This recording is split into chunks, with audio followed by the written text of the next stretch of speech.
आता मुंबईपासून एक मोठी बातमी आहे। महाराष्ट्र एटीएसने मुंबईत मोठी कारवाई करत दहशतवादी कारवाया करण्यासाठी जैश ए मोहम्मदनं उभारलेलं नेटवर्क उद्ध्वस्त केलंय। या प्रकरणात अभियांत्रिकीचा अयान शेख नावाच्या विद्यार्थ्याला अटक झाली आहे। गेल्या 6 महिन्यांपासून तो जैशसाठी स्लीपर सेल म्हणून काम करत होता। तरुणांची माथी भडकवणं आणि दहशतवादी कारवायांसाठी भरती करणं ही जबाबदारी त्याच्यावर होती।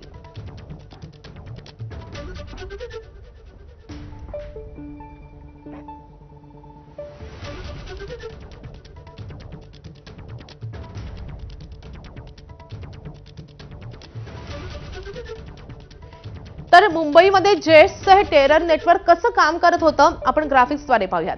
अयान शेख या अभियांत्रिकीच्या विद्यार्थ्याला या प्रकरणी अटक झाली आहे। तरुणांची माथी भडकवण्याचं काम अयान शेख करत होता। पाकिस्तान सौदी अरेबियातून क्रिप्टोकरन्सीद्वारे त्याला अर्थपुरवठा केला जात होता। तर अयानच्या फोनमध्ये अझहर मसूद, मोहम्मद हाफिजचे अनेक व्हिडिओ आढळले। तर अतिशय धक्कादायक हा सगळा प्रकार आहे। टेलिग्राम आणि इतर ॲपद्वारे परदेशी आकांच्या संपर्कात अयान होता, हे देखील आता उघड झालंय। तर तरुणांचे सोशल मीडियावर ग्रुप्स करून माथी भडकावणारा कंटेंट त्याच्यामार्फत प्रसारित केला जात होता। मुंबईत मोठा हल्ला करण्याचा कट असल्याचा संशय आता व्यक्त होतोय।